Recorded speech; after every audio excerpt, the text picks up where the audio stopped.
Welcome again, YouTubers. Good morning. You have a look at the pool this morning. It's a little overcast this morning. Some small showers, but not too bad. Still, it's always nice to sit by the pool and drink your morning tea or coffee.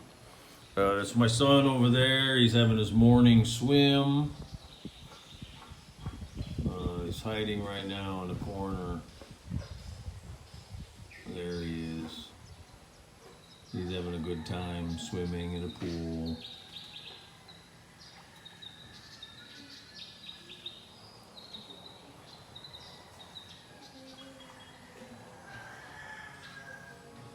Anyway, good morning to you all. And this was going to be real short. The biggest reason why I wanted to do this little short video is because something came to my attention this morning from watching some other YouTube channels that China last week, and not only did China and Putin meet together in Moscow and had a big, bonding between their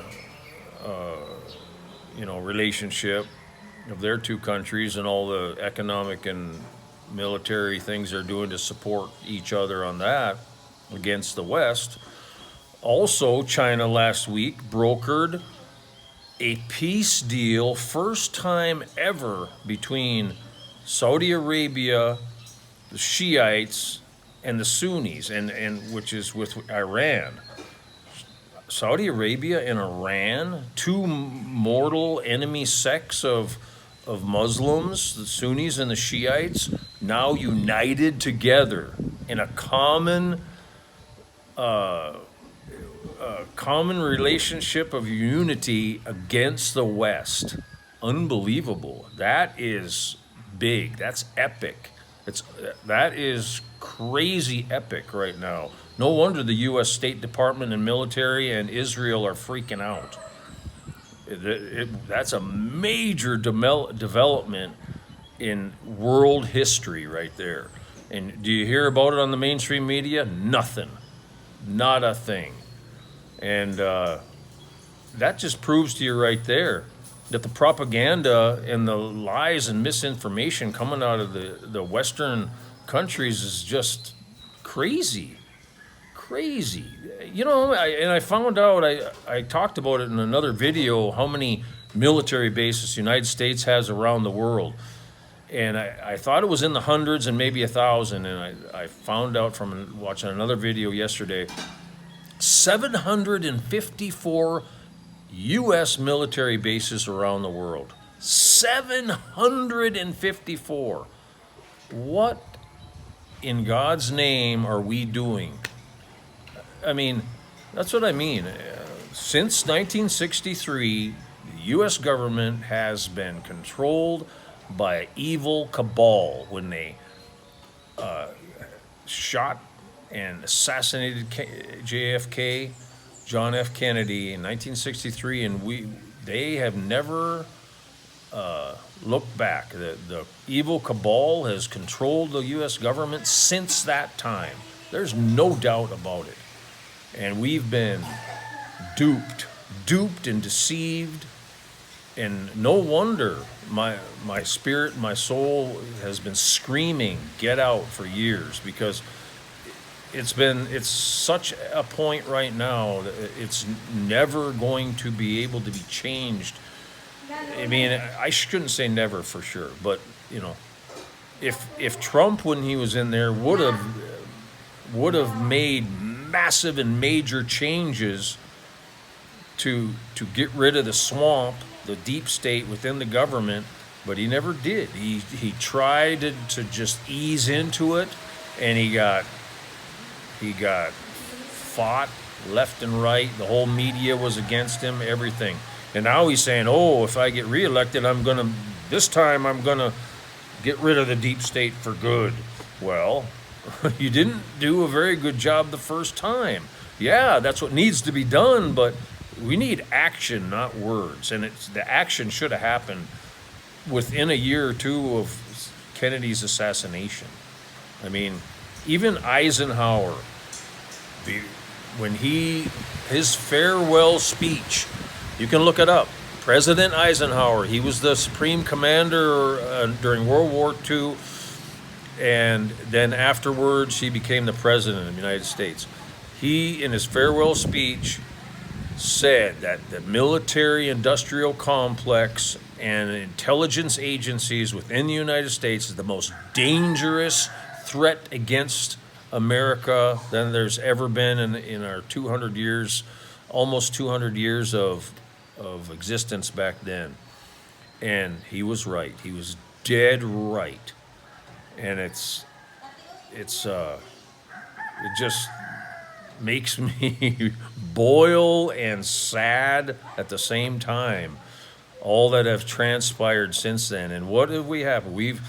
They've appeased, the government has appeased the people with entertainment and free money and tons of government jobs to appease us so we won't revolt against that who's in real power, which is this evil cabal. And it's sickening. And now what's happening? Finally, and it's just a matter of time, and now that time has arrived. You got the BRIC nations.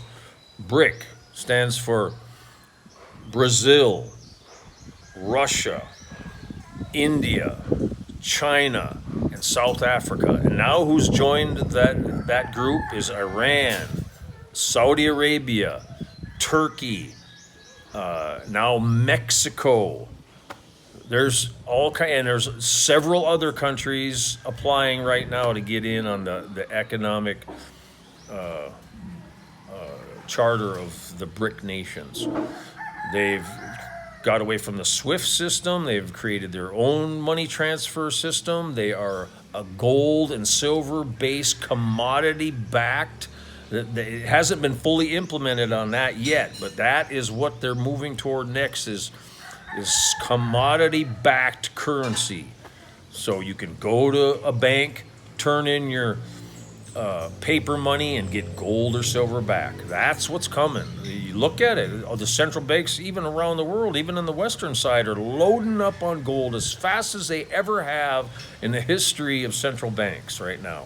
And China, Russia, and India, and these BRIC countries are massively accumulating gold. Why? Because it's going to come out very shortly. Once this financial system in the West collapses, that's when the BRIC nations are going to announce a gold commodity-backed currency, and then the whole West is completely doomed. Good luck. And you know what? They're panicking right now. The West is panicking, and that's why you're hearing the United States, first time ever in the world, saying constantly, we're going to take out China, we're going to take out Russia, we're going to attack them, we're going to take them out. Why? Because they are losing their power so fast right now that they are panicking, and a power that starts to panic and has lots of military weapons, what are they going to do? Start getting reckless and start nuking people. In the history of the world, who is the country that nuked another country? The United States. They already have a track record of not hesitating to use nukes. And right now, back then it was President Truman, I believe, that gave the go-ahead on the nuclear dropping of bombs in Japan. But with the evil cabal government that's in the U.S. right now, they won't even hesitate for a second to think up some kind of a plan, a false flag or whatever, to drop nukes on whoever they want. So it's a sad time. It's a very sad time. I mean, considering before the assassination of KFJ, the U.S. was the greatest country on the planet and such a bright, shining star to the people of the world. And look what's happened. Look what's happened. This is why I escaped to the Philippines. I seriously suggest that if you're in the U.S., get out now. There's so many prophecies right now, prophets that are having dreams and visions of how the U.S. is just completely desolated and annihilated. And whether that's from God's wrath of meteors or massive earthquakes and tidal waves, or the other powers of the world, the enemies of the United States, unleashing their nuclear arsenals on it, I don't know. Only God knows that. But the signs are screaming, just like they were screaming at the Jews to get out of Germany when Hitler took over. Get out, get out. So that's my warning for this morning, y'all. And take care the best you can. Get your family to safety. That's all I can say right now. Time is so short. Take care. Love you all. God bless.